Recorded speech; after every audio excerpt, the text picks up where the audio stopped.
ചെയ്ത സിനിമകൾ പിന്നീട് വേണ്ട എന്ന് തോന്നിയിട്ടുണ്ടോ? അല്ലെങ്കിൽ നമ്മൾ ആദ്യമേ വേണ്ടെന്ന് ഒരു പ്രാവശ്യം ചെയ്തിട്ടുണ്ട്. ഉടനെ കൊണ്ടാണ് ഞാൻ എഴുത്തു പരിപാടികളിലേക്ക് ഇരിക്കുന്നു.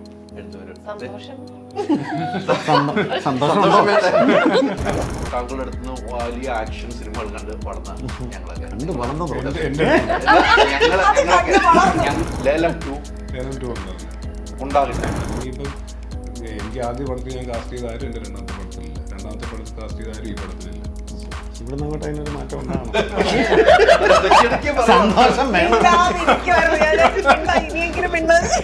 സ്വഭാവത്തിൽ മാറ്റങ്ങൾ സംഭവിച്ചു. പിന്നെ ഇപ്പോഴും ഇന്ന് രാവിലത്തെ സ്വഭാവമല്ലോ വേറൊരു സ്വഭാവം തന്നെ. നേരത്തെ പറഞ്ഞ വെയിലാണോ മഴയാണോ എന്നറിയില്ല.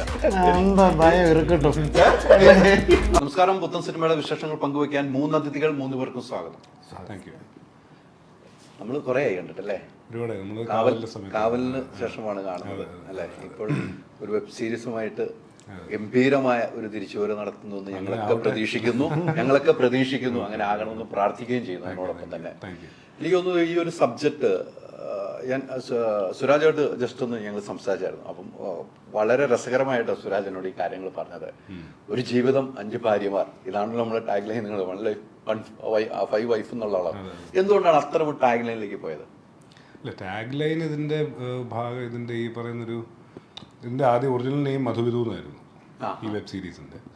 പിന്നെ ഇത് ഈ പറയുന്ന പോലെ മലയാളത്തിൽ മാത്രമല്ല മറ്റ് 6 ഭാഷകളിലും കൂടി ഇത് ഡബ് ചെയ്ത് പോകുന്നുണ്ട്.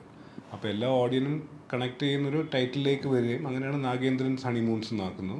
അപ്പോൾ അതിൻ്റെ ഒരു ടാഗ് ലൈൻ ചുമ്മാ ആലോചിച്ചപ്പോൾ അങ്ങനെ അങ്ങ് വന്നു എന്നുള്ളേ ഉള്ളൂ. അത്തരം ടാഗ് ലൈൻ വന്നു എന്നുള്ളൂ. 5 ഭാര്യമാരുടെ ഒരു ജീവിത കഥ പറഞ്ഞു വന്നു. എനിക്ക് ട്രെയിലർ കണ്ടപ്പോൾ തന്നെ, ടീസറിൽ കണ്ടപ്പോൾ തന്നെ ഇദ്ദേഹം നാട്ടിൽ നിന്ന് പോകണം, വലിയ കൂട്ടുകാരനായിട്ട് പറയുന്ന ഡയലോഗുകളൊക്കെ ഉണ്ടല്ലോ, അതിൽ നമ്മളൊരു നാദസ്വരം നിർത്തിയേക്കുവാണ്. അവിടെ തന്നെ നമുക്കൊരു ഉള്ളു കിട്ടുന്നു 5 ഭാര്യമാരിലേക്കുള്ള ലൈഫ്. ഈ ഒരു സബ്ജക്റ്റ് തിരഞ്ഞെടുത്ത് കഴിഞ്ഞപ്പോൾ സമൂഹത്തിൽ നടക്കുന്ന സംഭവങ്ങളായിട്ട് എന്തെങ്കിലും കണക്ട് ചെയ്യുന്നുണ്ടോ? ഇല്ല, ഇത്തരം കാര്യങ്ങൾ ഇപ്പോൾ കൂടുതൽ കല്യാണം കഴിക്കുക എന്നൊക്കെ പറയുന്ന കാര്യങ്ങൾ പണ്ട് നടന്നിട്ടുണ്ട്. അതങ്ങനെ കഥകൾ കേട്ടിട്ടുണ്ട്, പലയിടത്തും വായിച്ചിട്ടുണ്ട്. അങ്ങനെ അതിൽ ഇൻവോൾവ് ആയിട്ടുള്ള ആൾക്കാരെ പലയിടത്തും വെച്ച് കണ്ടിട്ടും ഒക്കെ ഉണ്ട്.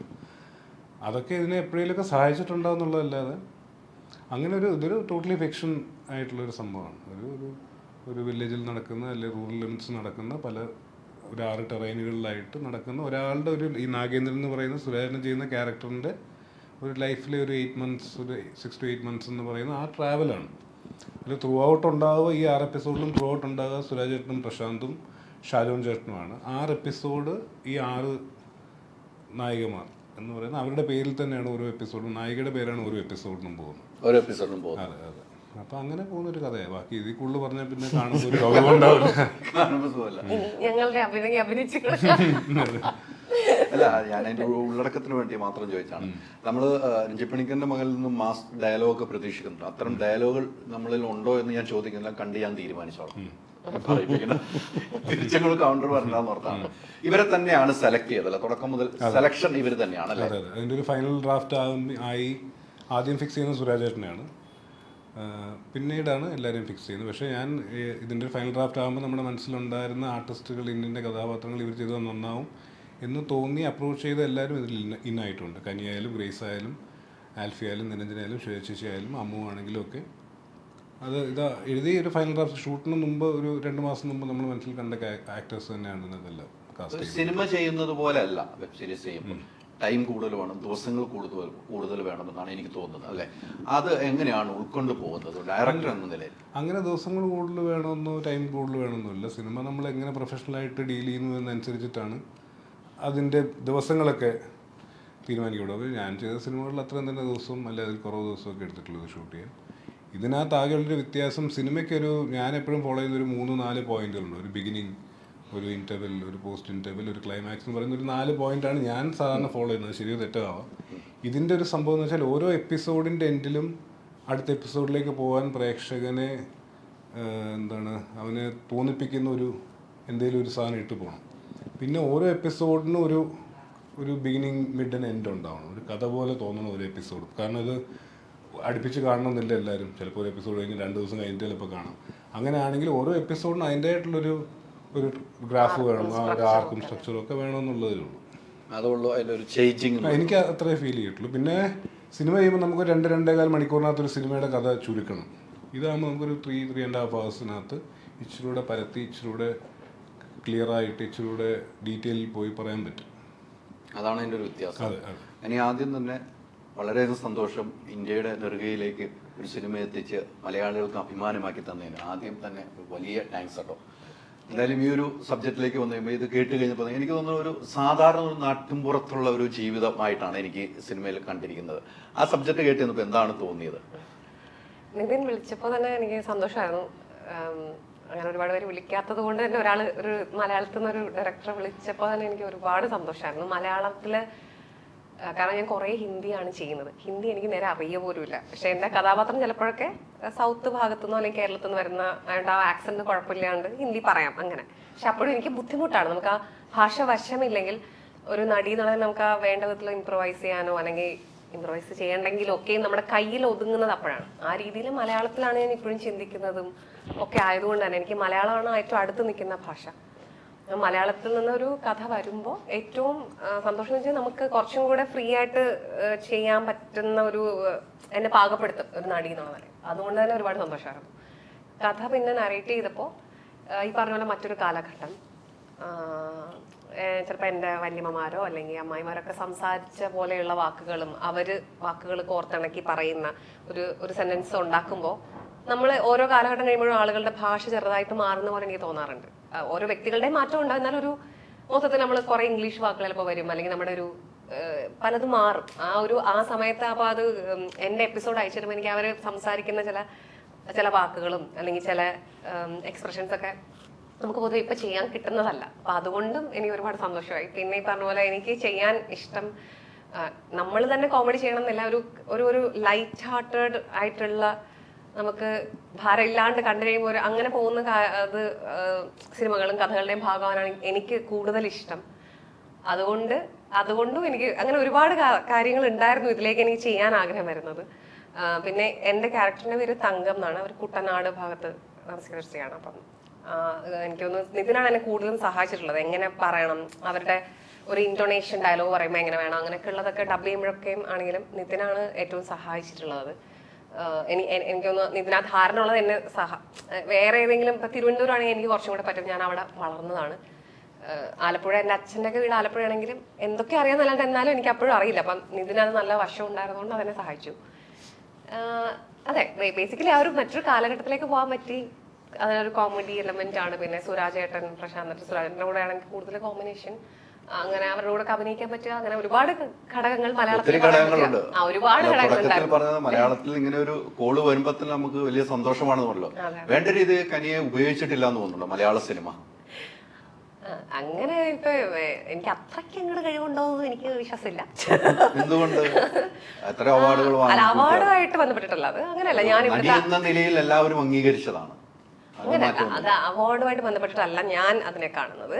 ഇവിടെ ഒരുപാട് കഴിവുള്ള ഒരുപാട് ആക്ടേഴ്സ് ഉള്ള ഒരു സ്ഥലമാണ് കേരളം.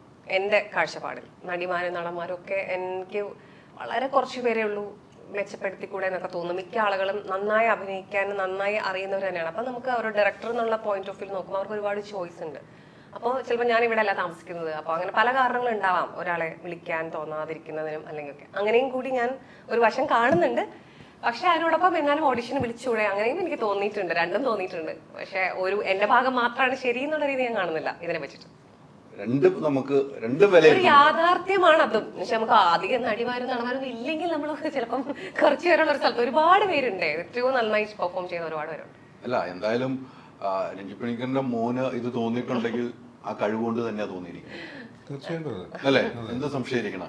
എത്രയോ ആളുകളുമായിട്ട് കണക്ഷൻ ഉണ്ട്, എത്രയോ ആളുകളായിട്ട് ബന്ധം, എത്രയോ സിനിമയിൽ നമ്മൾ ഒരുമിച്ച് അച്ഛൻ്റെ കൂടെയാണെങ്കിലും അല്ലെങ്കിലും വർക്ക് ചെയ്തിട്ടുണ്ടല്ലോ. അപ്പൊ നമുക്കറിയാം ഓരോ ക്യാരക്ടറിനെ കുറിച്ച് അറിയാമല്ലോ. അവർക്ക് ഇത് കൊടുത്താലാണ് സൂട്ടാവുന്നത് നമുക്ക് അറിയാവുന്നതുകൊണ്ട് തന്നെയാണ് വിളിച്ചത്. അതിനകത്ത് യാതൊരു മാറ്റവും ഇല്ല. അങ്ങനെയല്ല ഞാൻ പറഞ്ഞത്, ഉറപ്പായിട്ടും. പക്ഷേ ഞാൻ ഉദ്ദേശിച്ചാൽ അങ്ങനെ നമുക്ക് നല്ലതല്ലേ നമുക്ക് ഒരുപാട് ആക്ടേഴ്സ് ഉള്ളത്. ഞാൻ നല്ല കാര്യമായിട്ടാണ് വിചാരിക്കുന്നത്. ഞാൻ പറഞ്ഞ അതിനോടൊപ്പം എന്നിപ്പോ ചോദിച്ചു തുടങ്ങിയത് എന്നെ വേണ്ട വിധം ഉപയോഗിച്ചിട്ടില്ല, ആ ഒരു കാര്യം വെച്ചിട്ട് ഞാൻ പറഞ്ഞു. അങ്ങനെ ഉപയോഗിച്ചിട്ടില്ല എന്ന് ഞാൻ വിചാരിക്കുന്നില്ല. എനിക്ക് പറ്റുന്ന കഴിവ് ഞാൻ വർക്ക് ചെയ്തിട്ടുള്ള എല്ലാ ഡയറക്ടേഴ്സും ഉപയോഗിച്ചിട്ടുണ്ട്. നമ്മൾ കൊടുത്തിട്ടും എന്തോ കാണാത്ത കുറെ കഴിവ് കിടപ്പുണ്ടെന്നുള്ള രീതിയില്ല. അതാണ് ഞാൻ ഉദ്ദേശിച്ചത്. കാണാത്ത കുറച്ച് കഴിവുകൾ ഇതിന് തന്നിട്ടുണ്ട് നമുക്ക്. വേണ്ടാത്തതൊക്കെ കൂടെ എല്ലാം കൂടി കാണിക്കുന്നത്. കാണാത്ത കുറച്ച് കഴിവ് ഇതിൽ നമ്മൾ എടുത്തിട്ടുണ്ട്. ഇത് കണ്ടു കഴിയുമ്പോൾ നമുക്ക് മനസ്സിലാവും. അതെ പറയാൻ പറ്റും. ഞാൻ ആ ഒരു രീതി ചോദിച്ചോണ്ടാ. ഞാൻ ബേസിക്കലി എഴുതി കഴിയുമ്പോൾ നമുക്ക് സ്വാഭാവികമായിട്ട് ഒരാളിലേക്ക് നമ്മൾ ഫിക്സ് ചെയ്യും. അവരെ കിട്ടുക എന്നുള്ളതാണ് ഏറ്റവും വലിയ. ചിലപ്പോൾ അവർ ഫ്രീ അല്ലെങ്കിൽ മറ്റു കാരണങ്ങൾ കൊണ്ട് നമുക്ക് സഹകരിക്കാൻ പറ്റില്ലെങ്കിൽ വേറെ അങ്ങനെയാണ്. പക്ഷേ ഇതിപ്പം ആദ്യം ആലോചിച്ച് എല്ലാവരും കിട്ടിയിട്ടുണ്ട്.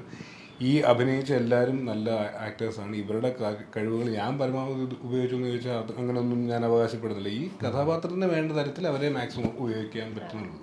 ഇവരിലൊക്കെ എക്സ്പ്ലോർ ചെയ്യാത്ത ഒരുപാട് സൈഡുകളുണ്ട്. അതൊക്കെ ഒരു സിനിമ കൊണ്ടോ 1 2 സിനിമ കൊണ്ടോ 10 സിനിമ കൊണ്ടോ തന്നെ നമുക്ക് ഉപയോഗിക്കണമെന്നില്ല. അപ്പോൾ നമുക്ക് എന്താണ് വേണ്ടത് അത് എടുക്കുക എന്നുള്ളത്. തീർച്ചയായിട്ടും അത് എടുക്കുക എന്നുള്ളത് നമ്മുടെ ഒരു കഴിവ്. അവർ തരുമോ എന്നുള്ള അവരും നമുക്ക് തരും. അതെ തീർച്ചയായിട്ടും. അതെ സുരാജിന്റെ ഒരു ഫ്രണ്ടായിട്ടാണ് അല്ലേ, ഫുൾ ടൈം ഉണ്ട്. ഇങ്ങനെ ഒരു ഫ്രണ്ട്സ് വഴി തെറ്റിക്കുന്നുണ്ടോ അതോ വഴി നേരെയാക്കി കൊടുക്കുന്നുണ്ടോ? പ്രശാന്തിന്റെ ചിരിയിൽ നിന്നെല്ലാം കിട്ടുന്നുണ്ട്. സുഹൃത്തുക്കൾ അങ്ങനെയാണല്ലോ. എന്ന് പറഞ്ഞാൽ വീട്ടുകാരുടെ മുമ്പിൽ മകനെ പഴിപ്പിക്കുന്ന മുഴുവൻ സുഹൃത്തുക്കളാണല്ലോ. പക്ഷെ അതിൽ സുഹൃത്തുക്കളോട് ചോദിച്ചാൽ അതിൻ്റെ യാഥാർത്ഥ്യം അറിയാമല്ലോ. എന്നിട്ട് കൂട്ടുകാരൻ തന്നെ ആവണമെന്നില്ല വഴി തെറ്റിക്കുന്നത്. ചിലപ്പോൾ ആ മകൻ തന്നെ ആയിരിക്കും ഈ പ്രശ്നങ്ങൾ മൊത്തം ഉണ്ടാകുന്നത്. പക്ഷെ പഴി മൊത്തം സുഹൃത്തിന് കിട്ടാം. ഇതിലെ സുഹൃത്തെന്ന് പറയുന്നത് ആദ്യമധ്യാന്തം കൂടെ നിൽക്കുന്ന, അയാളെ സഹായിക്കുന്ന, അയാളുടെ ക്രൈസിസിനെ സോൾവ് ചെയ്യാൻ ശ്രമിക്കുന്ന ഒരു സുഹൃത്താണ്. ഇപ്പോൾ നാഗേന്ദ്രനും സോമനും. നാഗേന്ദ്രൻ്റെ യാത്രയാണ് ഇതിൻ്റെ ഇതിവൃത്തം. അപ്പോൾ നാഗേന്ദ്രനെ കൊണ്ട് ഈ യാത്രയ്ക്ക് പോകുന്ന ആൾ സോമനാണ്. സോമൻ തെളിക്കുന്ന വഴിയിലൂടെയാണ് നാഗേന്ദ്രൻ യാത്ര ചെയ്യുന്നത്. ഒരു പോയിന്റിൽ നാഗേന്ദ്രൻ സ്വയം സഞ്ചരിച്ച് തുടങ്ങുകയും ചെയ്യും ഈ കഥയിൽ. അപ്പം സോമൻ ഈ പറഞ്ഞ പോലെ സോമന് കുറേ ജോലികൾ ചെയ്യുന്ന, എങ്ങനെയെങ്കിലും ജീവിക്കണം, പണം ഉണ്ടാക്കണം, രക്ഷപ്പെടണം എന്ന് ചിന്തിക്കുന്ന, കുറേ ഏത് ജോലിയും ചെയ്യുന്ന ഒരാളാണ് സോമൻ പല നാടുകൾ കണ്ടിട്ടുണ്ട്. അപ്പോൾ അതുകൊണ്ട് തന്നെ നാഗേന്ദ്രൻ ആ ചുറ്റുവട്ടത്തിനപ്പുറത്തേക്ക് പോയിട്ടില്ല. അപ്പോൾ ആ ചുറ്റുവട്ടത്തിനപ്പുറത്തേക്ക് നാഗേന്ദ്രന് പോകണമെങ്കിൽ നാട് കണ്ടിട്ടുള്ള, ലോകം കണ്ടിട്ടുള്ള ഒരു സോമൻ നാഗേന്ദ്രന് വേണം. അങ്ങനെയാണ് ഈ സോമനും നാഗേന്ദ്രനും കൂടെ സഞ്ചരിച്ചു തുടങ്ങുന്നത്. പിന്നെ നാഗേന്ദ്രൻ്റെ ലക്ഷ്യം സോമൻ്റേതാവുന്നു, സോമനും നാഗേന്ദ്രനും ഒരു ലക്ഷ്യമാകുന്നു എന്ന് പറയുന്ന സങ്കീർണതകളിലൂടെ കടന്ന് ഞാനല്ലോ എനിക്കൊന്നും മനസ്സിലാവില്ല. എനിക്ക് ഇങ്ങനെ മറ്റേ നമ്മള് പറയില്ലേ സൈക്കിൾ റാലി പോലൊരു, അതുപോലെ സൈക്കിൾ റാലി പോലൊരു ലോറി റാലി എന്ന് പറഞ്ഞാൽ ഇതിപ്പം റിലീസായി കഴിഞ്ഞിരുന്നെങ്കിൽ നമുക്ക് കുറച്ചുകൂടെ സ്പെസിഫിക് ആയിട്ട് കാര്യങ്ങൾ പറയാം. ഇപ്പൊ ഹൈദർക്കായ്ക്ക് വേണമെങ്കിലും റിലീസായി കഴിഞ്ഞിരുന്നെങ്കിൽ ഗംഭീരമായ ചോദ്യങ്ങൾ പോകുന്നുണ്ടോ. അത് അങ്ങനെ പോയി തീരുന്ന രസകരമായ മുഹൂർത്തങ്ങൾ നമ്മൾ പറയുമ്പോൾ നമ്മൾ പഴയ ശ്രീനിവാസൻ സാർ എഴുതിയിട്ടുള്ള തിരക്കഥകൾ പോലെ അങ്ങനത്തെ സിനിമകൾ, മുഹൂർത്തങ്ങൾ, രസകരമായ മുഹൂർത്തങ്ങളിലൂടെ പോയി തീരുന്ന രസകരമായ ഒരു ഇതിവൃത്തമാണ് നാഗേന്ദ്രൻസ് ഹണിമൂൺ. ഓക്കെ, കൃത്യമാണ്. പക്ഷെ എനിക്ക് തോന്നുന്നു കുറേ സിനിമകൾ ചെയ്തു വെച്ചിട്ടുണ്ട്, ഒത്തിരി സിനിമകൾ ചെയ്തു. പോലീസ് വേഷം കുറേ ചെയ്തിട്ടുണ്ട്, അല്ലാതെ കുറേ നല്ല നല്ല കഥാപാത്രങ്ങൾ ചെയ്തു പോകുന്നുണ്ട്, കിട്ടിത്തുടങ്ങുന്നുണ്ട്. എങ്ങനെയാണ് നിതിനിലേക്ക് എത്തിപ്പെടുന്നത്? ഞാൻ അങ്ങോട്ട് എത്തുകയാണ്. ഞാൻ ഇതിൻ്റെ എഴുത്ത് കഴിഞ്ഞിട്ട് സുരാജേട്ടൻ്റെ ക്യാരക്ടറും മറ്റ് ക്യാരക്ടേഴ്സൊക്കെ ഫിക്സ് ചെയ്തിരിക്കുകയാണ്. അപ്പോൾ സോമൻ സുരാജേട്ടനെ പോലെ തന്നെ, അല്ലെങ്കിൽ ഇവരെയൊക്കെ പോലെ തന്നെ ഏറ്റവും ഇമ്പോർട്ടൻ്റ് ആയിട്ടുള്ള കഥാപാത്രമാണ്. ഇതിൽ നിന്നുള്ള വ്യത്യാസം സുരാജേട്ടനുള്ള പോലെ തന്നെ എല്ലാ എപ്പിസോഡിലും അതെ ഇവർ രണ്ടുപേരുമാണ് ത്രൂ ഔട്ട് രണ്ടുപേരും ഉള്ളത്. അപ്പോൾ സുരാജേട്ടൻ്റെ കാസ്റ്റിംഗ് പോലെ തന്നെ പ്രധാനമാണ്. അപ്പോൾ എനിക്കത് കിട്ടുന്നുണ്ടായിരുന്നില്ല. എൻ്റെ മനസ്സിലൊരു അച്ഛനുണ്ടായിരുന്നു എന്നല്ലെങ്കിൽ അപ്പുറത്തേക്ക് അതിനൊരു ഫേസ് ഇല്ലായിരുന്നു. അങ്ങനെയാണ് ഞാൻ പുരുഷപ്രേത ഒരു ദിവസം വൈകുന്നേരം വീട്ടിലിരിക്കുമ്പം ഇപ്പോൾ കാസ്റ്റിംഗ് നടന്നുകൊണ്ടിരിക്കുകയാണ്. അത് കണ്ടപ്പോൾ പ്രശാന്ത് അതുവരെ നമ്മൾ ബിജുവിലും ഒക്കെ പ്രശാന്ത് നന്നായിട്ട് ചെയ്യുന്നു. പക്ഷേങ്കിൽ അതിനകത്തൊരു ത്രൂ ഔട്ട് ഒരു സാധനം പ്രശാന്ത് ചെയ്തപ്പോൾ അതും ഒരു ഡിഫറെൻ്റായിട്ട് നല്ല കൈയടക്കത്തോടെ ചെയ്തപ്പോൾ ഞാൻ അന്ന് പ്രശാന്തിന് മെസ്സേജ് അയക്കുകയും പിന്നെ പിറ്റേന്ന് മറ്റാണ് ഞാൻ വിളിച്ചിട്ട് ഇങ്ങനൊരു പരിപാടി കൊണ്ട് കേൾക്കാൻ പറ്റുമെന്ന് ചോദിച്ചു. അങ്ങനെ അങ്ങനെയാണ് ഞങ്ങൾ അതിലേക്ക്. പുരുഷപ്രേതം ചെയ്ത് കഴിഞ്ഞാൽ ആദ്യം ചെയ്യുന്ന പ്രൊജക്റ്റും ആദ്യം കഥയും അച്ഛൻ്റെയാണ് അല്ലേ? അത് തീർച്ചയായിട്ടും. ആ ഒരു പുരുഷപ്രേതം ഗംഭീരമായിട്ട് പ്രഷർ ഏറ്റെടുത്തു, ആളുകൾ ഏറ്റെടുത്തു, സിനിമ മേഖലയിലുള്ളവർ ഏറ്റെടുത്തു. അതിന്റെ തെളിവ് തന്നെയാണല്ലോ നിതിൻ അങ്ങോട്ട് വരുന്നതും. അത് വലിയ ഗുണം ചെയ്ത ഒരു സിനിമ തന്നെയാണ് അല്ലേ? ആ തീർച്ചയായിട്ടും ഇല്ല എന്ന് നമുക്ക് പറയാൻ പറ്റില്ല. കാരണം ഇപ്പം അച്ചു പറഞ്ഞ പോലെ നമ്മളെ അങ്ങനെ ആരും കണ്ടിട്ടില്ലല്ലോ. ത്രൂ ഔട്ട് ഒരു ക്യാരക്ടർ ഫുൾ ഓഫ് ചെയ്യുക, അല്ലെങ്കിൽ എൻ്റെ ക്യാരക്ടറിനെ ബേസ് ചെയ്തിട്ടൊരു കഥ പോവുക എന്നുള്ളത് കണ്ടിട്ടില്ലല്ലോ. അത് എന്തോ ദൈവാനുഗ്രഹം കൊണ്ട് അങ്ങനെ ഒരു പ്രൊജക്റ്റ് ഉണ്ടായി, അത് നമ്മൾക്ക് കാണിക്കാൻ പറ്റി. അപ്പോൾ അതിനുശേഷം എന്നെ വിളിച്ച് പറയുന്ന പുരുഷപ്രേതം കണ്ടിട്ടാണ് ഞാൻ തന്നെ വിളിക്കുന്നതെന്ന് പറഞ്ഞപ്പം പിന്നെ എനിക്ക് കഥയൊന്നും കേൾക്കണ്ട. കാരണം അത്യാവശ്യം ആ സിനിമ കണ്ടിട്ട് നമ്മൾ ഒരെണ്ണത്തിലേക്ക് കാസ്റ്റ് ചെയ്യുമ്പോൾ എന്തായാലും ഒരു മോശപ്പെട്ട പരിപാടിയിലേക്ക് വിളിക്കില്ല എന്നുള്ള കാര്യം ഉറപ്പായിരുന്നു. കഥ കേൾക്കണം എന്ന നിർബന്ധം പറഞ്ഞതും അച്ചു തന്നെയാണ്. നമ്മൾ കഥ പറഞ്ഞു 5 എപ്പിസോഡ് കേട്ടാലേ തനിക്ക് അതിൻ്റെ ഗുട്ടൻസ് പിടികിട്ടുമെന്ന് പറഞ്ഞിട്ട് മൊത്തം കഥ പറഞ്ഞപ്പം പരിപാടി കൊള്ളാം.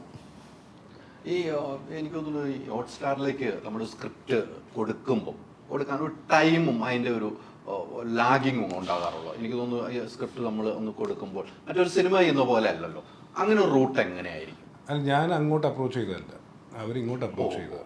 അപ്പം ആദ്യം ഒരു സിനോപ്സിസ് കൊടുക്കണം, ബാക്കി പ്രൊസീജിയറില്ല അതുപോലെ തന്നെയാണ്. ഞാൻ അങ്ങോട്ട് പോയിട്ടൊരു സ്ക്രിപ്റ്റ് ഉണ്ട് അത് ചെയ്യാമെന്ന് ചോദിച്ചാൽ അവരിങ്ങോട്ട് വിളിക്കുകയും 2-3 തവണ വിളിക്കുകയും എൻ്റെ കയ്യിൽ സത്യം പറഞ്ഞാൽ വെബ് സീരീസിന് പറ്റിയൊരു സബ്ജക്റ്റ് ഉണ്ടായിരുന്നു എനിക്ക് തന്നെ സംശയമാണ്. കാരണം ഞാൻ കാണുന്ന വെബ് സീരീസ് പൊതുവിൽ എല്ലാവരും ത്രില്ലറും ഇൻവെസ്റ്റിഗേഷനും ഒക്കെ ആണല്ലോ. അപ്പോൾ എൻ്റെ കയ്യിൽ അങ്ങനത്തെ പരിപാടികളൊന്നുമില്ല. അങ്ങനെ ഒരു പോയിന്റ് ഞാൻ പറഞ്ഞു, എൻ്റെ ഉള്ളൊരു പരിപാടി ഇതാണ്, ഇത് ഇങ്ങനെ ആക്കിയാൽ ചിലപ്പോൾ ഓക്കെ ആവും, അതെന്നാ കേൾക്കാമെന്ന് പറഞ്ഞു. അങ്ങനെയാണത് പ്രൊസീഡ് ചെയ്യുന്നത്. ടൈം അങ്ങനെ വലിയ ലാഗും കാര്യങ്ങളൊന്നുമില്ല. പിന്നെ എല്ലാം പെട്ടെന്ന് നടക്കായിരുന്നു. ഞാൻ ഒരു 3 monthsനകത്ത് ഞാൻ ഷൂട്ട് തുടങ്ങി. ഇതിന് ഷൂട്ടിന്റെ ഒരു ഡേറ്റ് ഉണ്ടല്ലോ, അത് എത്ര ദിവസങ്ങളിലേക്കാണ് പോവുക സാധാരണ? അത് ആ സിനിമ ഡിമാൻഡ് ചെയ്യുന്നതിനനുസരിച്ചിട്ടായിരിക്കും. അതപ്പോൾ ഒരു പടം നമുക്ക് ഇത്ര ദിവസം കൊണ്ട് തീർക്കാവുന്നോ, അല്ല ഷൂട്ടിംഗ് വൈസും ഒക്കെ സിനിമ ചെയ്യുന്നതിനപ്പുറത്തേക്ക് വലിയ വ്യത്യാസമൊന്നും എനിക്ക് ഫീൽ ചെയ്തിട്ടില്ല. ആ സിനിമയ്ക്ക് ഇവർക്ക് ആ വ്യത്യാസം മനസ്സിലാവത്തില്ല. കാരണം ഇവരെ പ്രോസസ്സിനകത്തേക്കുന്ന ആൾക്കാർ, ഞങ്ങൾ പല പ്രോസസ്സിലൂടെ കടന്നു പോകുന്ന അതുകൊണ്ട് നമുക്ക് മനസ്സിലാവും.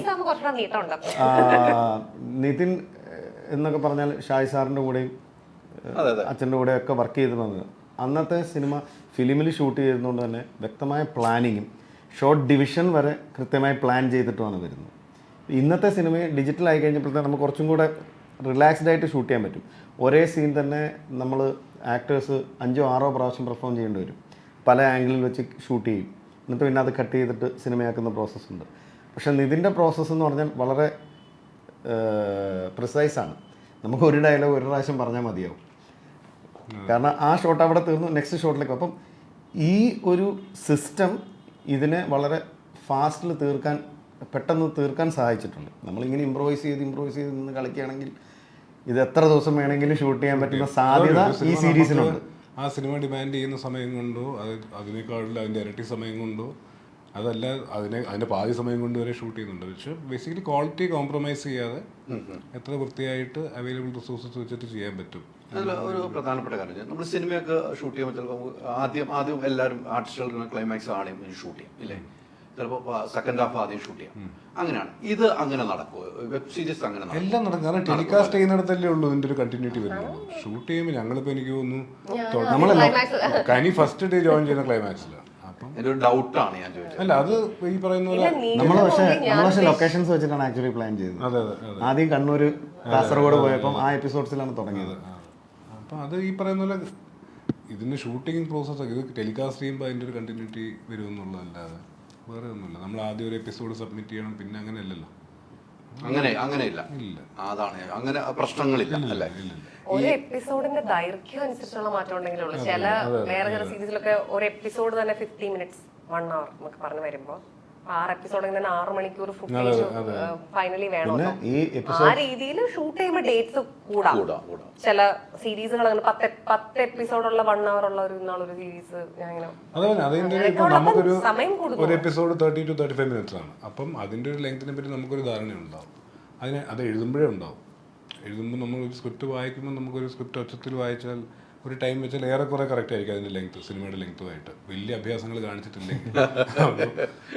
പിന്നെ ഇത് ഷൂട്ട് ചെയ്തു എന്ന് വെച്ച് ടെലികാസ്റ്റ് ചെയ്യണമെന്നില്ല. ഷൂട്ട് ചെയ്യുന്നത് അവരുടെ സ്പെസിഫിക്കേഷൻസിനും അവർ വെക്കുന്ന ബെഞ്ച് മാർക്കിനും ഒപ്പം എത്തിയില്ലെങ്കിൽ നമ്മൾ റീഷൂട്ട് ചെയ്യേണ്ടി വരും. മൊത്തത്തിൽ കില്ല് ചെയ്ത് കളയാം, അല്ലെങ്കിൽ ആ പോർഷൻ റീഷൂട്ട് ചെയ്യേണ്ടി വരും. ഒന്ന് സ്ക്രിപ്റ്റ് സബ്മിറ്റ് ചെയ്ത് കഴിഞ്ഞാൽ പിന്നെ അതിനകത്ത് ഡ്രാസ്റ്റിക് ആയിട്ടുള്ള ചേഞ്ചസ് വരുത്താൻ പാടില്ല. കാരണം അപ്രൂവ് സ്ക്രിപ്റ്റ് വേണം നമ്മൾ ഷൂട്ട് ചെയ്യാൻ. അത് അല്ല, അത് പക്ഷേ ഇനി ഡയലോഗ്സ് ഒക്കെ മാറുകയാണെങ്കിൽ തന്നെ മെയിലൊക്കെ ചെയ്യണം. അങ്ങനത്തെ ഡയലോഗ്സ് അല്ല, അതല്ലെങ്കിലും ചെയ്യാം. എനിക്കത് പൊതുവിൽ ഇഷ്ടമുള്ളൊരു പരിപാടിയല്ല. ഞാനത് കഴിവതും അനുവദിക്കാറില്ല. വളരെ വളരെ അവർ പറയുന്ന അങ്ങനെ ക്ലിയർ ആണ്, അത് കറക്റ്റ് ആണെന്ന് തോന്നിയാലല്ലാതെ ഈ സ്പോട്ടിലൊരു ഡയലോഗ് അങ്ങോട്ട് പറയും ഇങ്ങോട്ട് കയറ്റി പറയും എനിക്കത് ഇഷ്ടമുള്ള പരിപാടിയല്ല. അപ്പം അതുകൊണ്ടാവില്ലേ, ഗിവ് ആൻഡ് ടേക്ക് ഉണ്ടാവും, ഇംപ്രവൈസേഷൻസ് ഉണ്ടാവും. എങ്കിലും അവിടെ നിന്ന് ഫില്ല് ചെയ്ത് പോയാലും ഇവിടെ നിന്ന് ഫില്ല് ചെയ്ത ആ പരിപാടിയില്ല. അത് സിനിമയിലും ഇല്ല, ഇവിടെ ഇല്ല. നമ്മുടെ യാത്രയിൽ അങ്ങനെ ഒരു സംഭവമില്ല. ഒരുപാട് പേരുണ്ട്. എനിക്ക് ബേസിക്കലി അത് എൻ്റെ ആ മേക്കിങ്ങിനെ എഫക്റ്റ് ചെയ്യും. അല്ലെങ്കിൽ അതിന്റെ ഒരു താളം ഉണ്ടല്ലോ ഇതിനൊരു, ശരിക്കും പറഞ്ഞാൽ ഇവൻ എനിക്ക് ആക്ടർ എന്നുള്ള നിലയിലും എനിക്ക് തോന്നിയ പോലെ അങ്ങ് ഇംപ്രവൈസ് ചെയ്ത് വേറെ ഡയലോഗ് പറയുന്നത്, അൺലെസ് ആ സിനിമ മൊത്തം അങ്ങനെയാണ്, മൊത്തം നമ്മൾ ആ ഒരു അപ്രോച്ചിലാണ് എടുക്കുന്നതൊക്കെ പറയുമ്പോൾ ഓക്കെ. അല്ലാതെ എനിക്ക് ശരിക്കും എഴുതി വെച്ചത് അവരുടെ ഒരു ചിന്ത, എഴുതിയ ആളാ അതിനെ തന്നെ പരമാവധി പറയാൻ ശ്രമിക്കണമെന്നാണ് എനിക്ക് പറ്റുന്നില്ലെങ്കിലും ഞാനത് പറഞ്ഞ് എത്തിക്കണം എന്നാണ് ഞാൻ ആഗ്രഹിക്കുന്നത്. ഒരു നടി എന്ന നിലയിൽ എനിക്കും അതാണ് ഇഷ്ടം. പിന്നെ ഒട്ടും പറ്റത്തില്ല, പിന്നെ നമുക്ക് ഒട്ടും ഇതിങ്ങനെയാണ്, ഇത് എന്തെങ്കിലും കൺഫ്യൂഷൻ വരാൻ ചില സമയം. അപ്പൊ നമ്മൾ ഡയറക്ടറോട് സംസാരിക്കുന്നു അല്ലെങ്കിൽ റൈറ്ററോട് സംസാരിക്കുന്നു, അപ്പൊ നമുക്ക് അത് കിട്ടിയാൽ തീരെ നമ്മളെ കൊണ്ട് പറ്റുന്നില്ല, പെർഫോം ചെയ്യുമ്പോൾ പ്രശ്നം അങ്ങനെയൊക്കെ ഉള്ളപ്പോഴേ മാറ്റാൻ, അല്ലാതെ ആ എഴുതി വെച്ചതിന്റെ താളം തന്നെ വരണം എന്നൊക്കെയാണ് എനിക്ക്. കാരണം ഒരു സീനിന്റെ മൊത്തം ടെമ്പോ പോകാൻ ഒരൊറ്റ ഡയലോഗ് പുറത്തു, ഒരു നോട്ടം മാറിയാൽ മാറും. അപ്പൊ ഇംപ്രവൈസ് ചെയ്യുന്ന ആൾക്കാർക്ക് ഇതിനെപ്പറ്റി കൃത്യമായിട്ടുള്ള ധാരണ ഇല്ലെങ്കിൽ അത് മൊത്തം കുളമാവും. ചില സമയം നന്നാവാം, ഇത് ചെയ്യുന്ന ആൾക്കാർക്ക് അതിനെപ്പറ്റി കൃത്യമായിട്ടുള്ള എന്നെക്കാളും ജഡ്ജ്മെന്റ് ഉണ്ടാവണോ? അതെ, എനിക്ക് വലിയ ജഡ്ജ്മെന്റ് ആണെന്നല്ല ഞാൻ പറഞ്ഞത്. ആ സബ്ജക്റ്റിൽ എനിക്കുള്ള നമുക്കൊരു ജഡ്ജ്മെന്റ് ഉണ്ടല്ലോ, അതിനപ്പുറത്തേക്കുണ്ടെങ്കിൽ അത് നിൽക്കാൻ പറ്റുള്ളൂ. അത് കൃത്യമാണ് ആ മറുപടി. പിന്നെ ആർട്ടിസ്റ്റിന്റെ സെൻസിബിലിറ്റീസ് വേറെയാണ്. അവർ ഞാൻ കാണുന്ന പോലെ ആയിരിക്കില്ല കാണുക, അവർ വേറെ രീതിയിലും കൂടി ഇതിനെ വായിക്കും. അപ്പം അവർക്ക് മാത്രം തരാൻ പറ്റുന്ന ചില സാധനങ്ങളുണ്ട്, അത് ചിലപ്പോൾ എനിക്ക് കിട്ടിക്കൊള്ളണമെന്നില്ല. ഞാൻ എപ്പോഴും ഡയറക്ടറുടെ സൈഡിൽ നിന്നായിരിക്കും കൂടുതൽ എൻ്റെ ചിന്ത പോവുക.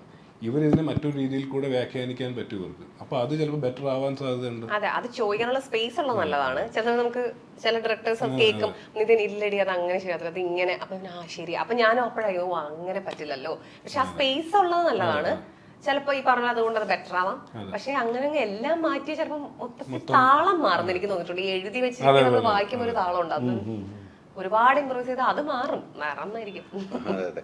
ഈ കനി എങ്ങനെയായിരുന്നു, ലൊക്കേഷൻ എങ്ങനെയാണ് ഈ കാണുന്ന പോലെയാണ്? കനിയെ കുറിച്ച് നമ്മൾ ലൊക്കേഷൻ നല്ല കനി എല്ലായിടത്തും ഈ കാണുന്ന പോലെ തന്നെ, വലിയ മാറ്റമൊന്നുമില്ല. പണ്ടേ അറിയാം. കനിയെ പറ്റി ഈ പറഞ്ഞ പോലെ നമ്മൾ ഇതിനോട് മുമ്പുള്ള ഇന്റർവ്യൂസിലൊക്കെ ഇന്റർവ്യൂവേഴ്സിന് ഉള്ള കനിയെ പറ്റി ഒരു പിക്ചർ ഉണ്ട്, അത് തന്നെ ആയിരിക്കും പൊതുജനത്തിനുള്ള പിക്ചർ. കനി എനിക്ക് വളരെ കംഫർട്ടബിൾ ആണ് വർക്ക് ചെയ്യാനും. ഈ പറയുന്ന പോലെ അങ്ങനെ വർക്ക് ചെയ്യാണ്, അവരെ വിളിക്കുക, അവർ ലേറ്റ് ആയോ അല്ലെ കനി വന്ന് നിന്നിട്ട് ഷോട്ട് റെഡി ആയില്ല, അങ്ങനെയൊക്കെ ചിലപ്പം പലർക്കും വിഷയമുണ്ട്. കനിക്ക് അങ്ങനെയൊന്നുമില്ല. കനി നമ്മുടെ കൂടെ തന്നെ, കനി ഷൂട്ട് കഴിഞ്ഞാലും ചിലപ്പോൾ ഞങ്ങൾ അവിടെ രാത്രിയൊക്കെയാണ് ഞങ്ങളെല്ലാം കൂടെ അവിടെ വാചകം അടിച്ചിരിക്കും, 2 ഷോട്ട് കൂടെ ഉള്ളൂ, പിന്നെ അത് കഴിഞ്ഞിട്ട് പോവാം എന്നൊക്കെ പറഞ്ഞ് വളരെ ഫ്രണ്ട്ലി ആയിട്ട് വർക്ക് ചെയ്യാൻ പറ്റുന്നു. ചില നിലപാടുകൾ വ്യക്തമാക്കുന്നതുകൊണ്ടായിരിക്കും ആൾക്കാർക്ക് കനിയെപ്പറ്റി, കനി ഇങ്ങനത്തെ ഒരു വ്യക്തിയാണ്. പിന്നെ മൈത്രേയൻ, അവരുടെ ലൈഫ്, ഇതെല്ലാം കൂടെ വെച്ച് വരുമ്പോൾ കനിക്കൊരു പ്രത്യേക പരിവേഷം ജനങ്ങൾ കൊടുക്കും. പക്ഷെ കനിയെ സംബന്ധിച്ച്, കനിയെ അറിയാവുന്നവർക്കറിയാം, കനിയെ സംബന്ധിച്ച് വളരെ ഓർഗാനിക്കായിട്ട് വരുന്ന നിലപാടുകളും ഓർഗാനിക്കായിട്ട് വരുന്ന വർത്തമാനങ്ങളുമാണ്. ഇതിനുവേണ്ടി പ്രിപ്പയർ ചെയ്യുകയോ ആലോചിച്ചു വിട്ടു പുസ്തകങ്ങൾ വായിച്ചിട്ട് ഞാൻ ഇന്ന് ഈ നിലപാട് പറയാൻ പാടില്ല, അപ്പോൾ അതിന് ഇന്ന പുസ്തകങ്ങൾ റെഫർ ചെയ്തിട്ട് വന്നിട്ട് പറയാം. കനി എങ്ങനെയാണ്, കനിയെ സംബന്ധിച്ച് ഇങ്ങനെയൊക്കെ ചിന്തിക്കുന്നുണ്ടെന്ന് പറയുന്നത് തന്നെ കനിയെ സംബന്ധിച്ച് അത്ഭുതമായിരിക്കും. അങ്ങനൊരു പെർസെപ്ഷൻ. ഞാൻ കനി ചെയ്തത് നന്നാവെന്ന് വിചാരിക്കുകയും എന്നാൽ കനിയൊന്ന് വിളിച്ചാലോ, ഇവളിതൊക്കെ ചെയ്യുമോ നമ്മളെ വിളിച്ചു, ഞാൻ അവൾക്ക് എന്നെ പറ്റില്ല, എനിക്ക് അവളെ പറ്റില്ല. അപ്പൊ അവൾ ആദ്യം അടിച്ചു നോക്കുന്ന കസബ കാവലി, അല്ല നമ്മൾ ചിന്തിക്കുന്നതല്ല, ഇവന് അടിപ്പടമൊക്കെ ചെയ്യുന്നത്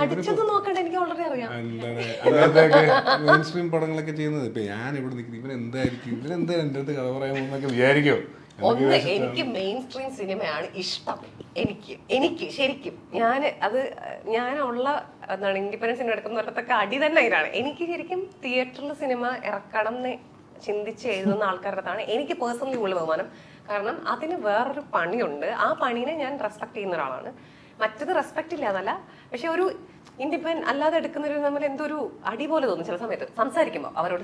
അപ്പൊ ഞാൻ അങ്ങനെയല്ല, ഇത് രണ്ടിൻ്റെതായ പണിയാണ്. പക്ഷെ എനിക്ക് പേഴ്സണലി ആളുകൾ കാണണം, അതിനൊരു വേറൊരു സ്ട്രക്ചർ. ഇപ്പൊ നേരത്തെ പറഞ്ഞില്ലേ ഒരു എപ്പിസോഡിനുള്ള ഒരു ആർക്ക്, ഇതൊക്കെ ഞാൻ സിനിമേനെ ചിന്തിക്കുന്ന സ്ഥലം അതാണ്. ക്രാഫ്റ്റ് എവിടെ ആയിരിക്കണം, ഒരാള് നമ്മൾ കണ്ടുപിടിക്കുമ്പോൾ നമ്മൾ ഇങ്ങനെ ആവണം, ഇതൊക്കെ ഒരു എഴുതുന്ന ആൾ ആലോചിച്ച് അതങ്ങനെ കുറെ കാര്യങ്ങൾ ഉണ്ട് ഇതില്. അതാണ് എന്നെയൊക്കെ ആകർഷിക്കുന്ന കാര്യങ്ങൾ. നമ്മൾ ഒരാളെ വരച്ച വരയിൽ ഈ ആൾക്കാരെ ഇങ്ങനെ കൊണ്ടുവന്നൊക്കെ നോക്കുന്നു, ചിലപ്പോൾ അതൊന്ന് ഫുൾ പൊളിഞ്ഞു പോയിരിക്കും. പക്ഷെ നമ്മുടെ ശ്രമമാണല്ലോ അത്. ഒരാളെ ഞാൻ പറയുന്നത് ശ്രദ്ധയോടെ ഇവരെ കൊണ്ട് കേട്ടിരിക്കാൻ പറ്റുമോ? ഒരു ആക്ടർ ആണെങ്കിൽ ഒരു മോണലോഗ് കിട്ടിക്കഴിഞ്ഞാൽ അവരത് പറഞ്ഞ ആ കോൺസെൻട്രേഷൻ നിർത്തണം. ഇപ്പൊ ഉർവശി ചേച്ചിയൊക്കെ ഇപ്പോൾ ഉള്ളൊക്കെ ഉണ്ടപ്പോൾ അതിൽ നല്ല രസമുള്ള കുറെ സീനില് മാം ഇങ്ങനെ പെർഫോം ചെയ്ത് ഞാൻ നോക്കണം, അവര് നമ്മൾ ആരും വേറെ ഒന്നും ജീവിതത്തിൽ അപ്പൊ ആലോചിക്കാതെ അത് മാത്രം കണ്ടിരിക്കുന്നു. അങ്ങനെയൊക്കെ ഉള്ളതാണ് ഇതിൽ ഏറ്റവും നമ്മൾ ആകർഷിക്കുന്ന കാര്യങ്ങൾ. അപ്പൊ അവന് ആ രീതിയിൽ എനിക്ക് അങ്ങനെ എന്നെ വെറുതെ അല്ലെ തന്നെ ആളുകൾ പറയും ഞാൻ ചൂസ് ചെയ്തിങ്ങനെ. ഞാൻ സത്യം പറഞ്ഞാൽ എനിക്ക് തിയേറ്ററിൽ ഇറങ്ങുന്ന സിനിമ എടുക്കാൻ ആഗ്രഹിക്കുന്ന ആളുകളോട് വർക്ക് ചെയ്യാനാണ് എനിക്ക് പേഴ്സണലി. എനിക്ക് മാത്രമല്ല, എന്റെ ചുറ്റുമുള്ള ഞങ്ങൾ പല കൂട്ടരും എപ്പോഴും പറയും നമുക്ക് അതാണ് ഇഷ്ടം. മറ്റേ സിനിമകൾ മോശമോ ഈ സിനിമകൾ മോശമോ അങ്ങനെയല്ല, ഓരോരുത്തരുടെ ഓരോ എക്സ്പ്രഷനാണ്. എനിക്ക് പേഴ്സണലി ഇതാണ് ഇഷ്ടം. അപ്പൊ ഞാൻ അങ്ങനെ ഒന്നും വിചാരിച്ചില്ല. ഞാനിങ്ങനെ നിതിൻ എന്താ എന്നെ വിളിച്ചേ, കാരണം എന്നെ അങ്ങനെ ആരും വിളിക്കാറില്ല. അപ്പൊ ഞാൻ എന്നെന്താ അങ്ങനെ ആലോചിച്ചു കേട്ടോ, അതോ മാത്രമേ ആലോചിച്ചു. എന്നെ അങ്ങനെ വിളിക്കാറില്ല. പക്ഷെ ഈ കോൺസെപ്റ്റിലാണ് ഞാൻ വിളിക്കുന്നതും സംസാരിക്കുന്നതും. പക്ഷെ സംസാരിച്ചു കഴിഞ്ഞപ്പം ആണ് ഇപ്പൊ ഇവിടെ എങ്ങനെയാണോ അങ്ങനെയാണ് എന്ന് മനസ്സിലായത്. നമുക്ക് അല്ല നേരിട്ട് കുറച്ചുകൂടെ മനസ്സിലായിരുന്നു. ആദ്യമൊക്കെ ഞാൻ പേടിച്ചായിരുന്നു. എനിക്കൊന്നും നേരിട്ട് ഞങ്ങൾ ലൊക്കേഷന്റെ അപ്പോഴേ കാണാൻ പറ്റുള്ളൂ. അപ്പൊ പിന്നെ ഒരു 5 മിനിറ്റ് തന്നെ ഓക്കെ. അല്ല പക്ഷെ പ്രശാന്ത് പറഞ്ഞില്ല, എനിക്കും കംഫർട്ടബിൾ ആയിട്ടുള്ള സെറ്റിൽ ചിലപ്പോൾ അത്രയും സ്വഭാവം ഇതാണെങ്കിലും നമുക്ക് അത്രയും കംഫർട്ട് എല്ലാവരോടും തോന്നുമ്പോൾ നമ്മൾ ഫുള്ളി റിലാക്സ് ആവും. അങ്ങനെ ഫുള്ളി റിലാക്സ്ഡ് എല്ലാ സെറ്റിലും ഒന്നും ചിലപ്പോൾ പറ്റണമെന്നില്ല. എല്ലാവർക്കും ഉണ്ടാവണമെന്നില്ല. അതെ അതെ അത് എനിക്ക് മാത്രമല്ല, അതെ അതെ ഉറപ്പായിട്ടും. ചില എനിക്ക് മലയാളത്തിൽ അങ്ങനെ പണ്ടെങ്ങാനും ചിലപ്പോൾ അങ്ങനെ കംഫർട്ട് അല്ലാത്ത സെറ്റ് ഉണ്ടായിട്ടുണ്ട് പണ്ടൊക്കെ. പക്ഷെ ഇപ്പൊക്കെ ഞാൻ ഇപ്പൊ മനു അശോകന്റെ സീരീസ് ചെയ്യുന്നിടത്തൊക്കെ എനിക്ക് ശരിക്കും അങ്ങോട്ട് പോവാൻ തോന്നുന്നു. നമുക്കപ്പോൾ രാവിലെ എനിക്കിപ്പം പ്രശാന്ത് നേരത്തെ പറയാം നമുക്ക് രാവിലെ പോവാം, എല്ലാവരും നമ്മൾ കുറെ തമാശ പറയും. അങ്ങനെ റൂമിലിരിക്കുന്ന ഇത്രയും മടുപ്പുള്ളൊരു കാര്യമില്ല നമ്മുടെ ഇതുപോലത്തെ ലൊക്കേഷനുകളിൽ. നമുക്ക് ഉച്ചവരെ വർക്കില്ല എന്നൊക്കെ പറയുമ്പോൾ ഇറിറ്റേഷനാണ്. 9 മണിയാകുമ്പോൾ എന്നെ കൊണ്ടുപോകും, ഞാൻ ലൊക്കേഷനിൽ വന്നിരുന്നോളാം എന്നോട് സഞ്ജയനോട് ചോദിച്ചു. നമ്മൾ എത്ര പ്രാവശ്യം പറഞ്ഞിട്ടുണ്ട്. സുരാജ് ചേട്ടൻ അതുപോലെ ഭയങ്കര പെർഫോമർ ആണല്ലോ. അപ്പൊ ആള് ഈ അഭിനയം കഴിഞ്ഞിട്ടും മൈക്കെടുത്ത് വെച്ചിട്ട് ഞങ്ങൾ എല്ലാവരും പ്രത്യേകിച്ച് കുട്ടനാടും ആലപ്പുഴയൊക്കെ കനിയുടെ എപ്പിസോഡ് ഷൂട്ട് ചെയ്യുമ്പോൾ അവിടെ പലയിടത്തും ഈ ക്യാരവാനൊക്കെ ഊരെ കൊണ്ടുപോകും. അപ്പൊ ഇവര് വന്നു കഴിഞ്ഞാൽ പിന്നെ എല്ലാരും ത്രൂ അപ്പൊ അവിടെ ഉണ്ടാകുന്ന വേറൊരു രസങ്ങളും കാര്യങ്ങളൊക്കെ ഉണ്ട്. എല്ലാരും അങ്ങോട്ടും ഇങ്ങോട്ടും വീടുകളൊക്കെ തന്നെയാണ് ഫുഡ് കഴിച്ചതൊക്കെ അങ്ങനെയൊക്കെ. അല്ല കൂട്ടായ്മ ഉണ്ടെങ്കിൽ ഒരു വിജയവും വലുതാണ് ഇതിനെ, അതിനൊന്നും മാറ്റമൊന്നുമില്ല. കൂട്ടായ്മ ഉണ്ടെങ്കിൽ ഒരു സിനിമയ്ക്ക് എത്രയോ സിനിമകൾ വർക്ക് ചെയ്തിട്ടുണ്ട്. ഒരു കൂട്ടായ്മ ഉണ്ടെങ്കിൽ നമുക്ക് തന്നെ ഒരു സന്തോഷവും എത്ര വൈകിയാലും പ്രശ്നമില്ല. ഞാൻ ഏറ്റവും എൻജോയ് ചെയ്ത് ഷൂട്ട് ചെയ്തൊരു സിനിമ അല്ലെങ്കിൽ സീരീസ് ഇതായിരിക്കും. കഴിഞ്ഞ 2 സിനിമകളെക്കാൾ അത് എൻജോയ് ചെയ്തില്ലെന്നല്ല, പക്ഷെ ഏറ്റവും കൂടുതൽ പെട്ടെന്ന് തീർന്നു പോയല്ലോ എന്ന് തോന്നുന്നു. സിനിമയ്ക്ക് പിന്നെ വേറെ കുറെ ടെൻഷൻസ് ഉണ്ട്. ഇതൊരു സിനിമ എന്ന് പറയുമ്പം അത് റിലീസ് ചെയ്യണം, ഇതിന്റെ ഓഡിയൻസിന്റെ റിയാക്ഷൻ എന്ത് വരും, ഇത് കളക്ഷൻ വരുമോ, നമ്മൾ പറയുന്ന ബഡ്ജറ്റിൽ തീർക്കാൻ പറ്റുമോ, ഇത് കഴിഞ്ഞിട്ട് ഡിസ്ട്രിബ്യൂഷൻ, തിയേറ്ററുകൾ, പ്രൊമോഷൻ, കുറെ ടെൻഷൻസ് ഉണ്ട്. ഇതിൽ അത്ര ടെൻഷൻസ് ഇല്ല. കാരണം ഇതൊരു പ്ലാറ്റ്ഫോമിൽ ആ പ്ലാറ്റ്ഫോമിന്റെ സപ്പോർട്ട് കൂടിയാണ് നമ്മൾ ചെയ്യുന്നത്. ഇപ്പൊ പ്രൊമോഷൻസ് കാര്യങ്ങൾ ഷൂട്ടിംഗ് എക്സ്പീരിയൻസ് ആണ്. മറ്റു ടെൻഷൻ ഇപ്പൊ ആൾക്കാർക്ക് ഇഷ്ടപ്പെടുന്നുള്ള ടെൻഷൻ നമ്മുടെ ഉള്ളിനുള്ളിലുണ്ട്, അതുണ്ട്. പറഞ്ഞ ഷൂട്ട് ചെയ്യുന്ന സമയത്ത് അത് ഏറ്റവും എൻജോയ് ചെയ്ത് ഷൂട്ട് ചെയ്യാന്നുള്ളതുണ്ട്. വർക്ക് ഭയങ്കര ഹെക്റ്റിക് ആയിട്ട് നടക്കുമ്പോൾ പോലും വേണമെന്നുണ്ടെങ്കിൽ പിടിച്ചാ മതി, അവർ റെഡി ആയിട്ടാണ് ഇങ്ങനെ സന്തോഷങ്ങൾ തരുന്ന മുഹൂർത്തങ്ങൾ തരാം. ഞങ്ങൾ വിളിച്ചോളൂ, പുതിയൊരു പരസ്യമായി ഇതിന് സന്തോഷം നിങ്ങൾക്ക് ഞങ്ങൾ വിളിച്ചോളൂ, ആ ടാഗിലും വെച്ചിട്ട് പരസ്യം ആയിക്കോട്ടെ. ഈ ഇപ്പൊ നേരത്തെ പ്രശാന്ത് പറഞ്ഞിരുന്ന ഒരു കാര്യങ്ങൾ ചോദിച്ചിട്ട്, ഈ നമ്മളെല്ലാം തുറന്നു പറയുന്ന ഒരു വ്യക്തിയാണ് കനിയെ സംബന്ധിച്ചും. എല്ലാം തുറന്നു പറയുന്ന വ്യക്തി അല്ല, നമ്മൾ തുറന്ന് പറയും. നമുക്ക് എന്താണ് പറയണത് നമ്മൾ ഓപ്പൺ ആയിട്ട് പറയുന്ന വ്യക്തി തന്നെയാണ്. എനിക്കറിയാം, ഞാൻ റിപ്പോർട്ട് ടിവിയിലുള്ളപ്പോഴാണ് ഞാൻ വിളിക്കുന്ന അവാർഡ് കിട്ടിയപ്പോൾ, ബിരിയാണിക്ക് അവാർഡ് കിട്ടിയപ്പോൾ ഞാൻ വിളിച്ചു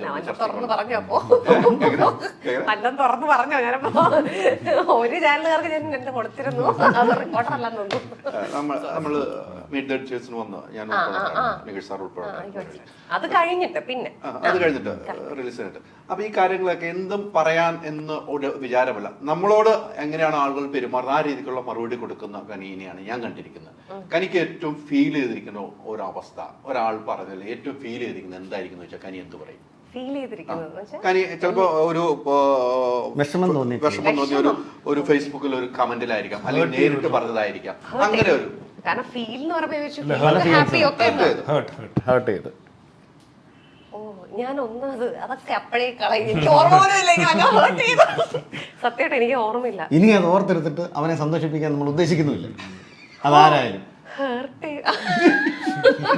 എനിക്ക് അങ്ങനെ ഞാൻ ഹേർട്ട് മനസ്സിൽ വെക്കാറില്ല. ഹേർട്ട് എന്ന് പറഞ്ഞാൽ ഒന്നത് അടുപ്പമുള്ളവർ പറഞ്ഞാൽ എനിക്ക് ഹേർട്ട് ഇപ്പോ കുട്ടികാലത്തൊക്കെ കുറച്ചും കൂടെ നമുക്ക് ആ പരിചയമില്ലാത്തവർ പറഞ്ഞാലും സങ്കടം വരുമായിരുന്നു. പിന്നെ എനിക്ക് തോന്നുന്നത് നമുക്ക് എല്ലാവരും അങ്ങനെ മാറുമായിരിക്കും. എനിക്കങ്ങനെ അടുപ്പമില്ലാത്ത നമ്മൾ അറിയാത്തവരെന്തെങ്കിലും പറഞ്ഞാൽ എനിക്ക് അങ്ങനെ ഹേർട്ടൊന്നും വരത്തില്ല. എനിക്ക് ഹേർട്ട് വരുന്നത് ഞാൻ ആരെങ്കിലും വിഷമിക്കുകയാണ് എനിക്ക് ശരിക്കും ഹേർട്ട് വരുന്നത്. ഇപ്പം തന്നെ ഇന്ന് ഞാൻ ഒരാളുടെ അടുത്ത് ഇപ്പം ആരെന്നാ പറഞ്ഞില്ല, ഞാൻ ഒരാളോട് സംസാരിച്ചപ്പോൾ അവർക്ക് ഹേർട്ടായെന്ന് എനിക്ക് മനസ്സിലായി. അപ്പം എനിക്ക് സങ്കടം വന്നു. ഞാൻ വെച്ച് ദൈവമേ ഞാൻ എന്തിനാണ് ഇപ്പം അവരെ പറഞ്ഞത്. അതെനിക്ക് ഹേർട്ടാവാറുണ്ട്. എനിക്ക് ശരിക്കും ഹേർട്ടാവുന്നത് ഞാൻ വേറെ ആരെങ്കിലും വിഷമിപ്പിക്കുമ്പോഴാണ് ശരിക്കും. അല്ലെങ്കിൽ ഈ പറഞ്ഞ വളരെ അടുപ്പമുള്ളവരും അവർ നമ്മളോട് എന്തെങ്കിലും പറയുന്നത് അവർക്കൊരു ബുദ്ധിമുട്ടുണ്ടാകുമ്പോഴാണല്ലോ. അപ്പം നമുക്ക് ഹേർട്ടാവുമ്പോൾ നമുക്ക് രണ്ട് വിഷമാണ് ഉണ്ടാവുന്നത്. നമുക്ക് വിഷമാവുന്നതും പക്ഷെ അവരെ കൊണ്ട് നമ്മളിത് പറയിപ്പിച്ചു എന്നുള്ള വിഷമം. ഇതൊക്കെ അടുപ്പമുള്ളവരുടെ ഇടയിലാണ് എനിക്കുണ്ടാവുന്നത്. എനിക്ക് തോന്നുന്നത് എതിർക്ക ചോദിച്ചതിന്റെ ഉദ്ദേശം എന്തെങ്കിലും പൊളിറ്റിക്കൽ സ്റ്റേറ്റ്മെന്റ്സ് നമ്മൾ പറയുകയും അത് ബാക്ക് ഫയർ ചെയ്യുകയും ചെയ്തിട്ട് എന്തെങ്കിലും അനുഭവങ്ങളുണ്ടോ എന്നുള്ളത്. ഹേർട്ടൊന്നും അല്ല. നമ്മൾ ഇപ്പൊ ഈ ഇന്റർവ്യൂ ആണെങ്കിൽ ഇനി എവിടെ ആരോട് സംസാരിക്കുമ്പോഴും നമ്മൾ പറഞ്ഞതൊന്നും അല്ലാത്ത ആളുകൾ പറയുന്നു ഇതെന്ത് ഇങ്ങനെ അങ്ങനെ തോന്നാറുണ്ട്. എന്ത് എന്നീ ലോകം എനിക്ക് അതൊക്കെ ഒരു എന്റർടൈൻമെന്റ് ആണെന്ന് തോന്നുന്നു ആളുകൾക്ക്. എനിക്കറിയില്ല അങ്ങനെ നമ്മൾ ചെയ്യാത്ത കാര്യങ്ങൾ അല്ലെങ്കിൽ നമ്മൾ പറഞ്ഞതിന്റെ തന്നെ തീർത്തും വിരുദ്ധമായ കാര്യങ്ങൾ തന്നെ ചിലപ്പോൾ തലക്കെട്ടായിട്ട് തന്നെ ചിലപ്പോൾ ഇന്റർവ്യൂ ആണോ തന്നെ കൊടുക്കുള്ളൂ. പിന്നെ അതിന്റെ താഴാണല്ലോ എഴുതുന്നത്. അപ്പൊ നമ്മളിങ്ങനെ അത് കണ്ട് അന്താളിക്കുക എന്നാണ് എനിക്ക് പറയേണ്ടത് തോന്നുന്നു. ഹേർട്ടല്ല ഞാനിങ്ങനെ എന്നാവാറുണ്ട്.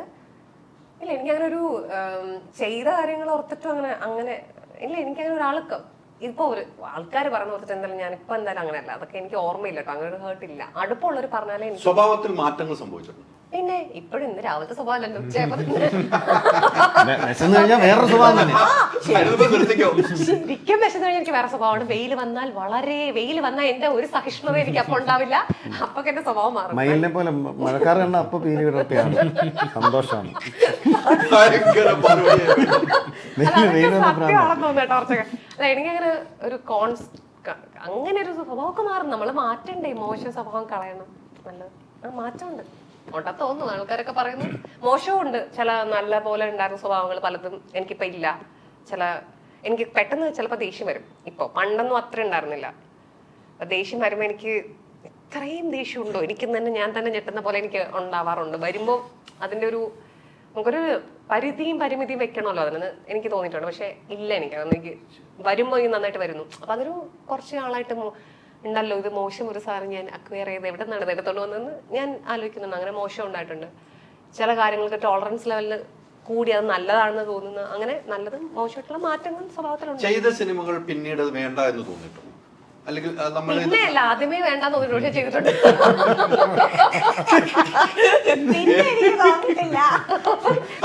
പ്രത്യേകിച്ച് പൈസ മേടിച്ചു കഴിഞ്ഞാൽ തീരെ തോന്നാറില്ല. അല്ല എന്തിനാ ആദ്യം വരുമ്പോഴേ അത് കുഴിയാണ്. പക്ഷെ വേറെ ഓക്കെ കുഴിയിലേക്ക് ചാടാം. അത് സിനിമ മാത്രമല്ല നാടകമൊക്കെ തോന്നിട്ടുണ്ട്. പഠിക്കാൻ പോകുമ്പോൾ തോന്നിട്ടുണ്ട് ഈ കോഴ്സിൽ ഞാൻ എന്ത് ചേർന്നു ഇതൊരു കുഴിയാണല്ലോ ഇത് എനിക്ക് പറ്റിയ കോഴ്സല്ല ചാടിയേക്കാം. അങ്ങനെ ഞാൻ പല കാര്യവും ചെയ്യാറുണ്ട്. അങ്ങനെ ചാടുന്നത് എന്തിനു വേണ്ടിയാണ് നമുക്ക് അപ്പോഴേ മനസ്സിലാവുള്ളൂ. ഓക്കെ ഇതാണ് സാഹചര്യങ്ങളില്ലേ പല കാര്യങ്ങളും ഉണ്ടായിരിക്കും. അങ്ങനെയല്ല ഇപ്പൊ നടീന്നുള്ളതിൽ ഞാൻ ചിലത് എനിക്ക് ചെയ്യണ്ടെന്ന് തോന്നുകയാണെങ്കിൽ എനിക്ക് പഠിക്കാനല്ലേ നമ്മൾ പഠിച്ചുകൊണ്ടിരിക്കുന്ന ഒരു കാര്യമാണ്. ഓരോ നമ്മൾ ചെയ്യുമ്പോഴാണ് നമ്മൾ അങ്ങനെയാണ്. ഇപ്പൊ നിതിന്റെ ഇവിടെ വർക്ക് ചെയ്യുമ്പോൾ അല്ലെങ്കിൽ ഇപ്പം പ്രശാന്ത് ഏട്ടൻ അഭിനയിക്കുന്നത് പ്രശാന്തനും സുരാജ് ഏട്ടനും ചെയ്യുന്ന ഒരു സീൻ ഞാൻ ശരിക്കും അതിലില്ല. അന്ന് ഞാൻ കുറച്ച് നിന്നു. അപ്പൊ ഞാൻ പ്രശാന്ത് ഏട്ടൻ അത് അങ്ങനെ ചെയ്തു. നമ്മൾ കാണുമ്പോൾ ആക്ടേഴ്സിനെ കാണുമ്പോൾ പഠിക്കും. അല്ലെങ്കിൽ ഇപ്പൊ ഒരു ടേക്ക് ശരിയാവാത്തപ്പോ അവരെന്ത് ചെയ്താണ് പഠിക്കാന്ന് വെച്ചാൽ ചിലപ്പോ എനിക്കത് അടുത്ത സിനിമ ചെയ്യാൻ പറ്റണമെന്ന് പോലും ഇല്ല. പക്ഷെ അതൊരു അറിവാണ്. എൻ്റെ ഒരു ഒബ്സർവേഷൻ പോലെ ഉള്ളൊരു അറിവാണ്. അത് എനിക്ക് ഉപയോഗപ്രദമാവണമെന്നും വേറെ ഇൻ ദ സെൻസ് ഉപയോഗപ്രദമാണ്. ഒരു ജീവിതത്തിലെ എക്സ്പീരിയൻസ് ഉപയോഗപ്രദമാണ്. എനിക്കൊരു നടിതളത്തിൽ അത് റീക്രിയേറ്റ് ചെയ്യാൻ പറ്റണമെന്നൊന്നും ഉണ്ടാവില്ല. അപ്പൊ ആ ഒരു രീതിയിൽ ചില സമയത്ത് നമ്മൾ ഓക്കെ ഇതൊക്കെ അത്ര ഓക്കെ അല്ലെങ്കിലും ഈ ഡയറക്ടർ സംസാരിക്കുമ്പോൾ വേറെ കുറെ കാര്യം ഞാൻ പഠിക്കുന്നുണ്ട്. ചിലപ്പോൾ ഈ കഥ എനിക്ക് അത്ര ഓക്കെ അല്ല. ചിലപ്പോൾ എൻ്റെ ക്യാരക്ടർ അത്രയും രസമായിട്ട് വരുന്നില്ല എന്നൊക്കെ എനിക്ക് തോന്നിയാലും ഞാൻ എനിക്ക് അവിടെ നിന്ന് പഠിക്കാൻ പറ്റുന്ന മറ്റു പല കാര്യങ്ങളും ചിലപ്പോൾ ഞാൻ ചെയ്യും. അങ്ങനെ എനിക്ക് ഒരു കാരണമില്ലല്ലോ നമുക്ക്. എല്ലാം നമ്മൾ സ്വീകരിക്കുകയും ചെയ്യും, അത് ചിലപ്പോൾ അറിഞ്ഞുകൊണ്ട് തന്നെ പോയി വീഴുകയും ചെയ്യും. അറിഞ്ഞുകൊണ്ട് വീഴ്ച നമുക്ക് വേണ്ടാത്തത് എടുക്കണ്ടല്ലോ. അപ്പോ നമുക്കറിയാം ഇതിലെ ഇപ്പൊ നമ്മളിപ്പോ ഒരു സ്ഥലത്ത് താമസിക്കാൻ പോകുമ്പോൾ ഇപ്പൊ നമുക്ക് ആഗ്രഹമുള്ള ഒരു സ്ഥലത്തല്ല, അവിടെ കുറെ പ്രശ്നങ്ങളുണ്ട് നമുക്കറിയാം. ചിലപ്പോൾ ആ വീടിന് ചെറിയ ചോർച്ചയുണ്ട്, പക്ഷെ നമ്മളത് പരിഹരിക്കാനും അല്ലെങ്കിൽ അതിന്റെ കീഴിൽ പോയി നിൽക്കേണ്ട, അത് മറിഞ്ഞു വീഴണ്ട എന്ന് പറഞ്ഞാൽ വീട്ടിൽ നിന്ന് താമസം മാറ്റേണ്ട കാര്യമില്ലല്ലോ. അങ്ങനെയൊക്കെ ഓരോ നമ്മൾ ആ വേണ്ടാത്തത് എടുക്കാതിരുന്ന പോരെ, അല്ലാതെ ചെയ്യാൻ പറ്റില്ലല്ലോ. ഉദാഹരണങ്ങളാണ് നേരത്തെ പറഞ്ഞില്ല, വെയിലാണോ മഞ്ഞോ മഴയാണോ മഞ്ഞെന്ന് അറിയില്ല.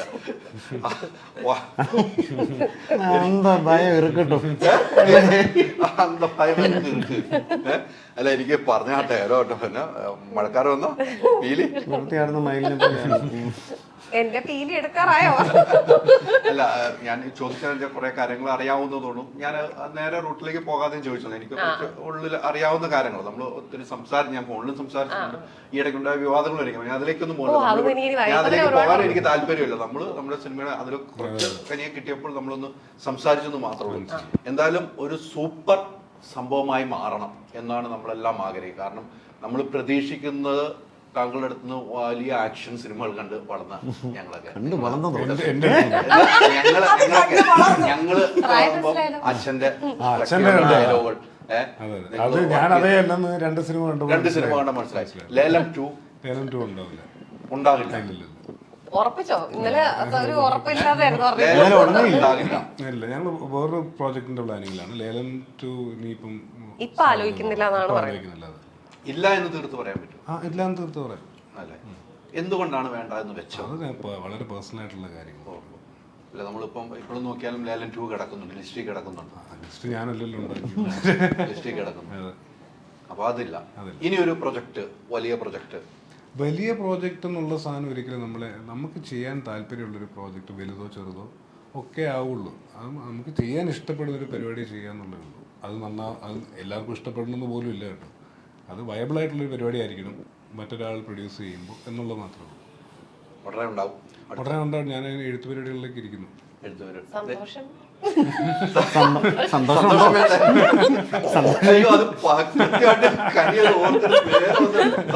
ഓർമ്മപ്പെടുത്തിയതാ. ആ സന്തോഷം എന്നും കൊടുക്കും കേട്ടോ.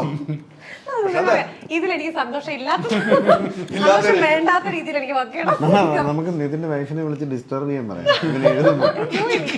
വേറെ വഴിക്കും.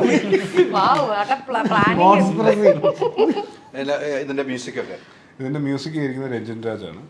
ക്യാമറ നിഖിലസ് പ്രവീൺ. പിന്നെ art director Suresh Kollam. Costumes Nisar. Editor Mansoor Muthootty. Makeup Ronex. Executive producer Sanjay പടിയൂരാണ്. ലൈൻ പ്രൊഡ്യൂസറായിട്ട് എൻ്റെ ബ്രദർ തന്നെയാണ്. അങ്ങനെ ഞങ്ങളെല്ലാവരും, ഞാൻ എൻ്റെ കഴിഞ്ഞ മുമ്പിലത്തെ പടത്തിലും ഞാൻ അസിസ്റ്റൻ്റ് ആയിരിക്കുന്ന കാലം തൊട്ട് എനിക്ക് പരിചയമുള്ള ആൾക്കാരാണ്. അണിയറയിൽ പ്രവർത്തിച്ചിരിക്കുന്ന എല്ലാവരും. ഇവരെ എല്ലാവരും ഒന്നിച്ചാൽ കാണാൻ പറ്റും. ഈ മുൻനിരയിൽ പ്രവർത്തിച്ചിരിക്കുന്ന എല്ലാവരെയും ഞാൻ ഈ സെറ്റിൽ വെച്ചിട്ടാണ് കാണുന്നത്. എല്ലാവരും. സുരാജിനെ നേരത്തെ കണ്ടത്, പ്രശാന്തിനെ എനിക്കറിയാം. പക്ഷേ വിശ്വാസ ചേച്ചി ആണെങ്കിലും ഗ്രേസിനെ ആണെങ്കിലും ഞങ്ങൾ പണ്ട് സ്കൂളിൽ ഒരുമിച്ച് പഠിച്ചിട്ടുണ്ട്. അതെ, അന്ന് പക്ഷെ നമ്മളങ്ങനെ കണ്ടിട്ടില്ല അല്ലേ. അവള് വേറെ ഡിവിഷനിലായിരുന്നു. വെറുതെ ഉള്ള എല്ലാ ഇന്റർവ്യൂലും ഒരു കള്ളം വെച്ച് പറയണമെന്ന് വെച്ചിട്ട് ഓരോന്നിനും അതൊരിക്കലും ഉണ്ടായിട്ടില്ല ഞാൻ വിശ്വസിക്കുന്നു.